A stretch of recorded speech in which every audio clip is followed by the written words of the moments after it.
Baghdad. For a second day, demonstrators swarmed outside the United States Embassy in Iraq on Wednesday and troops fired tear gas in an attempt to disperse them, but after a few hours the militia leaders who had organized the demonstration called on the crowd to leave. Unlike on Tuesday, protesters did not get inside the compound. By mid-afternoon all but about 200 had dispersed, taking their tent poles with them.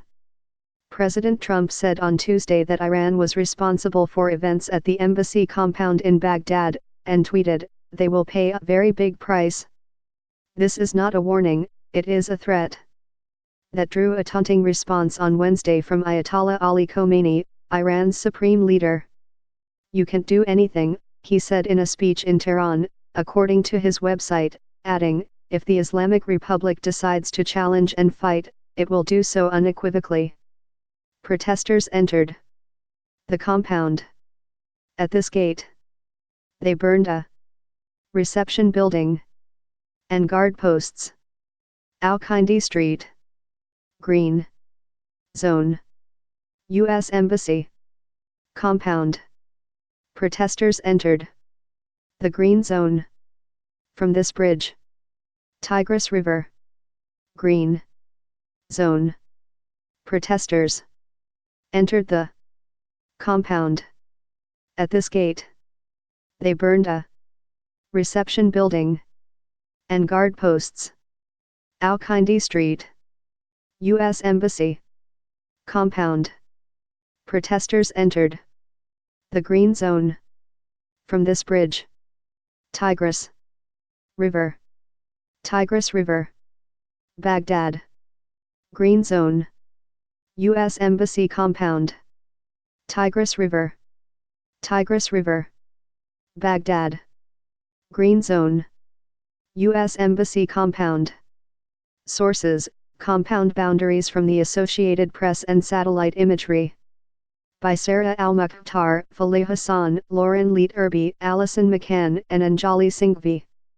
The situation in Iraq reached a new level of volatility in the last few days as Iran and the United States attacked each other's forces, in an escalation of hostilities that was at risk of spiraling out of control. The growing confrontations between the United States and Iran, the two main sponsors of the fragile Iraqi government and the two primary foreign military powers there, makes the already unstable region even more so. The United States blamed an Iranian-backed militia for a rocket attack on Friday on an Iraqi military base, which killed an American contractor and wounded several other people. American forces responded on Sunday with strikes on 5 sites controlled by the militia in Syria and Iraq, that killed at least 24 people and injured twice as many. Iran has put the death toll at 31. On Tuesday, thousands of Iraqis, many of them militia fighters, marched on the United States Embassy compound in Baghdad to protest the American strikes. Some of them forced their way through the outer wall, set fires, and threw rocks. They did not attempt to breach the embassy itself, and there were no reports of serious injuries, but the clash evoked memories of the takeover of the American embassy in Tehran during the Iranian Revolution in 1979. In an ominous sign for the Americans' ability to stay, the Iraqi authorities, who had prevented previous demonstrations from getting near the embassy compound, allowed the protesters on Tuesday to march on it unimpeded. Militia leaders vowed that they would not go away, but would stage a sit-in just outside the compound until the United States withdrew from Iraq. Were the Americans to do so, they would strengthen Iran's hand in a country where it already wields significant power. But on Wednesday afternoon, the umbrella group for the militias, the Popular Mobilization Forces, ordered everyone to leave the embassy area. The number of protesters on the street outside the compound on Wednesday was about 1,000, much smaller than it had been on Tuesday, but the situation remained combustible. Iraqi special forces charged with protecting the embassy were relatively few in number, about 30 men. They were caught between the demonstrators and American troops, and exposed to the tear gas fired by United States forces at the protesters who attempted to climb onto the roof of the guard post damaged by fire on Tuesday and jump inside the compound. At about midday, as more protesters clambered onto the roof, the Americans fired at least 4 volleys of tear gas, driving several hundred demonstrators back from the compound's front gate, but a larger number remained. A general with the Iraqi security forces, who asked not to be quoted by name, stood with his men next to the perimeter walls as protesters tried to scale them. "This is not good, they have to stay away from the wall," he said. "The Americans," he added, "are right when they fire tear gas because otherwise the protesters will get inside the compound, but we are caught in between." "What can we do?" he asked. In the past months, in the face of anti-government protests, it was Iraqi forces firing tear gas to dispel protesters. But this week, the Iraqi authorities have left that to the United States, rather than confronting their own people. Mr. Khomeini, addressing Mr. Trump, said, "If you were logical, which you're not, you would see that your crimes in Iraq, Afghanistan, and elsewhere have made nations hate you," the Ayatollah's website reported.